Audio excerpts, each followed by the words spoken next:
kajian berikut ini. Dalam proses kejadian anak Adam menyebutkan bahwa Manikam tidaklah sendirian di dalam Taraib. Dia dijaga oleh 4 sahabat yang saling bahu-membahu dalam membina pribadi Nur Muhammad. Menumbuhkan Manikam menjadi bentuk yang lebih sempurna, yaitu anak insan yang bakal menampakkan sifat-sifat Tuhan selepas kelahirannya. Adapun asal diri laki-laki itu bertemu dengan diri wanita, maka berkawinlah mereka di tempat naif, sudah berkumpul atau nikah batin, dan asal nama kemaluan laki-laki itu ialah Nukuntilah, dan nama sir laki-laki itu ialah Nur Ayan Sabitah. Lalu nama kemaluan wanita tersebut adalah Nur Puwikillah, dan nama penjaga lobang kemaluannya adalah Nur Sipunti, dan nama sirnya Nur Manikam. Nama tempat sirnya ialah Nur Sikunti. Setelah itu bersetubuhlah laki-laki dengan wanita untuk menyatukan Nur Ayan Sabitah bertemu dengan Nur Manikam, lalu mendapatkan kun rasa lezat rahmat dan nikmat meresapi ke seluruh badan, mulai di kepala sampai tapak kaki. Sesudah itu berkelahi atau berebut 2 sir itu. Jikalau Nur Ayan Sabitah yang menang, maka laki-lakilah anaknya. Jika Nur Manikam yang menang, maka perempuanlah anaknya. Sesudah itu bersatulah 2 sir itu menjadi satu. Waktu 40 hari namanya Irhumul Hayat. Sesudah 80 hari menjadi segumpal darah namanya Nuktah. Sesudah 120 hari menjadi orang-orangan manusia namanya Nurun Nurin. Sesudah 160 hari menjadi badan lengkap namanya budak. Zikirnya Inna Anna Amanna. Sesudah 7 bulan masih kecil namanya Ahmad. 9 bulan 9 hari sudah besar namanya Muhammad.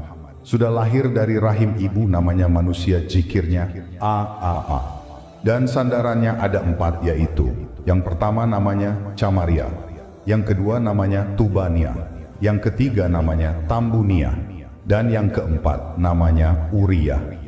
Dan waktu itu diadakan bermacam-macam perjanjian, tapi perjanjian itu sudah ada di Lauh Mahfuz dan dibicarakannya setelah kita lahir ke dunia. Dan ini perjanjiannya. Awal engkau lahir kami yang 4 ini saudaramu. Awal engkau lahir bertelanjang, nanti pulangnya bertelanjang. Asal engkau lahir budak, nanti pulang itikadnya budak. Umur sekian tahun, kaya dan miskin.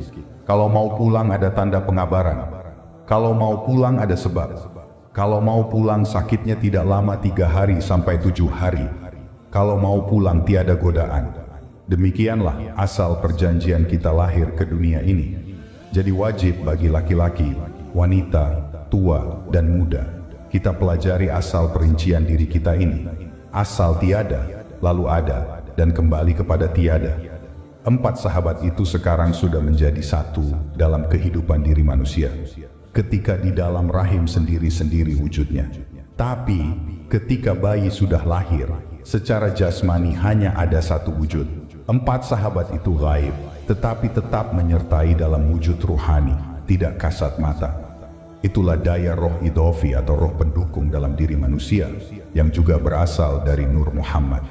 Dia tetap hidup hayyun walaupun nanti harus terpisah dari jasad apabila manusia telah mati. Jibril, Mikail, Israfil, dan Israel yang diibaratkan dengan warna merah, putih, hitam, dan hijau sebenarnya menjadi obor bagi diri, tetapi jika tidak bijak diri manusia boleh terbakar sehingga kehilangan sifat-sifat manusiawinya. Obor itu berupa 4 kekuatan jiwa atau nafsu: Al-Ammarah, Al-Lawwamah, Al-Sufiyah, dan Al-Mutmainnah. Yang pertama namanya Kamaria, cahayanya berwarna merah, unsurnya api yaitu darah, malaikatnya Jibril. Yang kedua namanya Tubania, cahayanya berwarna putih, unsurnya air yaitu air mani, malaikatnya adalah Mikail. Yang ketiga namanya Tambunia, cahayanya berwarna hitam, unsurnya tanah yaitu daging, malaikatnya adalah Israfil. Dan yang keempat namanya Uria, cahayanya berwarna hijau, unsurnya angin yaitu nafas, malaikatnya adalah Israel. Akan kujelaskan sebagai berikut. Yang pertama, Camariah adalah unsur api bagi diri manusia, atau sebagai daya yang memancarkan cahaya merah mendorong tumbuhnya emosi. Daya yang merah ini juga menimbulkan berbagai macam keinginan. Lemahnya daya ini pula menyebabkan hilangnya rasa cinta, hilangnya selera dalam hidup. Tanda cinta atau kasih sayang dilambangkan dengan warna merah. Cahaya merah pada api sekaligus simbol kekuatan, keberanian, keperkasaan, dan kebesaran. Api pula memiliki daya membakar yang sangat hebat. Dalam sekejap mata api boleh menghanguskan benda apa saja. Kemampuan untuk mengendalikan kekuatan yang berwarna merah ini akan melahirkan sikap hidup yang penuh kedermawanan bagi sesamanya. Si Kamariah ini memang harus diperhatikan agar kita boleh menjadi manusia pemaaf, bukan manusia pendendam. Kehidupan yang damai tak pernah terwujud bila dendam selalu dilampiaskan. Sifat-sifat yang melekat pada Kamariah adalah sifat malaikat Jibril. Allah mensifatkan malaikat Jibril sebagai suatu perkara yang besar atau syadid al-quwa. Di samping mempunyai tempat dan kedudukan yang tinggi di sisi Allah pemilik Arash, justru Jibril ditaati di alam malaikat dan sangat amanah. Oleh sebab itu malaikat Jibril bertugas sebagai duta antara Allah dan Rasulnya. Yang kedua, Tubaniyah adalah cahaya putih. Unsurnya air, yaitu air mani. Tuban adalah cairan yang berfungsi sebagai penjaga badan janin di dalam rahim. Tetapi bukan dalam artian ini. Yang dimaksud Tubaniyah ketika menyatakan dia adalah malaikat Mikail. Tubaniyah adalah manifestasi malaikat Mikail yang akan senantiasa bertanggung jawab akan urusan rizki dan kesejahteraan janin sehingga dia habis umurnya. Malaikat Mikail bertugas memelihara kehidupan, mempunyai tempat dan kedudukan yang tinggi dan mulia di sisi Tuhan. Memiliki pembantu-pembantu yang diperintahkan untuk melaksanakan tugas-tugasnya, seperti menggiring angin dan awan dan menyiramkannya pada suatu negeri dan kampung sehingga hujan boleh turun di situ. Tuban merupakan tempat kedudukan bagi malaikat Mikail.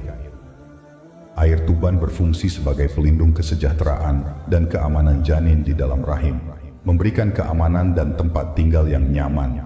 Malaikat Mikail oleh komunitas Sufi dipandang sebagai sahabat yang akan menjalankan perintah Tuhan untuk melindungi dan mensejahterakannya.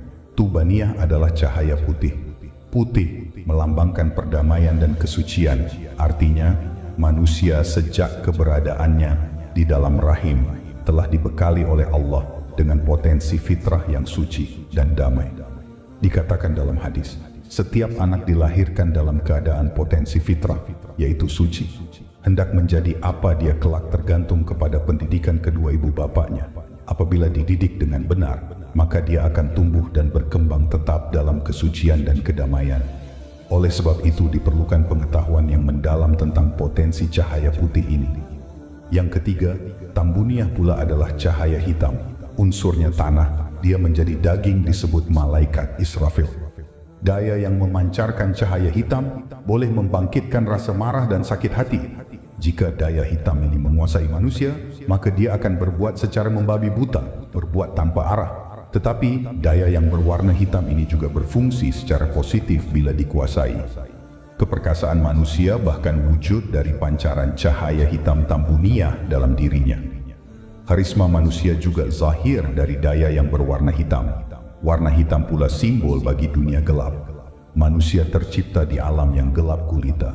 Kegelapan di rahim ibu secara normal. Janin manusia selama 9 bulan 10 hari berada di kegelapan rahim ibu. Pelupuk mata tidak berfungsi. Tambuniyah yang oleh kaum Sufi disifatkan sebagai malaikat Israfil tetap mengarahkan pertumbuhan dan perkembangan bayi di